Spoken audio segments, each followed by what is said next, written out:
Hi நண்பா, இந்த ஒரு வீடியோவுல தொடர் வெற்றியை தொடர்ந்த பிரதீப் ரங்கநாதன் இவங்க பாத்தீங்கன்னா ஒரு புதிய அவதாரம் எடுத்திருக்கிறாங்க.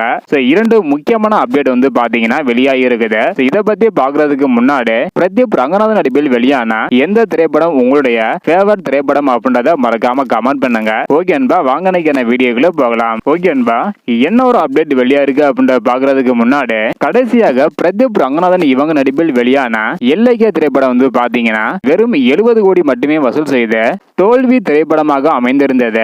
இதனை அடுத்து பிரதீப் ரங்கநாதன் இவங்க பாத்தீங்கன்னா ஏஜிஎஸ் நிறுவனத்தின் தயாரிப்பில் ஒரு திரைப்படத்தை இயக்கி நடிச்சிட்டு வராங்க.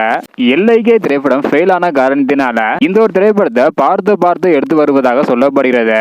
இப்படிப்பட்ட சூழ்நிலையில என்ன ஒரு அப்டேட் வெளியாயிருக்கு அப்படின்னா, பிரதீப் ரங்கநாதன் இவங்க பாத்தீங்கன்னா தயாரிப்பாளராக களம் இறங்கியிருக்கிறாங்களாம். அதாவது சைலண்டாக ஒரு நிறுவனத்தை தொடங்கி அதன் மூலம் ஒரு படத்தை தயாரிக்க பிரதீப் ரங்கநாதன் இவங்க முடிவு பண்ணி வைத்திருக்கிறாங்களாம். இந்த ஒரு திரைப்படத்தில் மமிதா பைஜு இவங்க தான் ஹீரோயினாக நடிக்க இருப்பதாக சொல்லப்படுகிறது.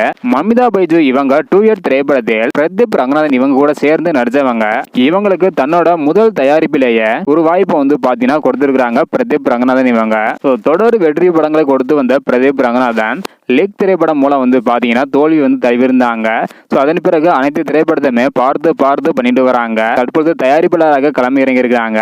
இதை பத்தி உங்களுடைய கருத்து என்ன அப்படின்றதையும் வாழ்த்துக்கள் தெரிவிக்கணும் அப்படின்னா மறக்காம பிரதீப் ரங்கநாதன் இவங்களுக்கு கமெண்ட்ல வாழ்த்துக்கள் தெரிவிக்கலாம். இந்த ஒரு புது அவதாரத்தை பத்தி உங்களுடைய கருத்து என்ன அப்படின்றத மறக்காம கமெண்ட் பண்ணுங்க. இந்த வீடியோ பாத்தீங்கன்னா மறக்காம எல்லாருக்குமே ஷேர் பண்ணுங்க. ஓகே அன்பா, தேங்க்யூ.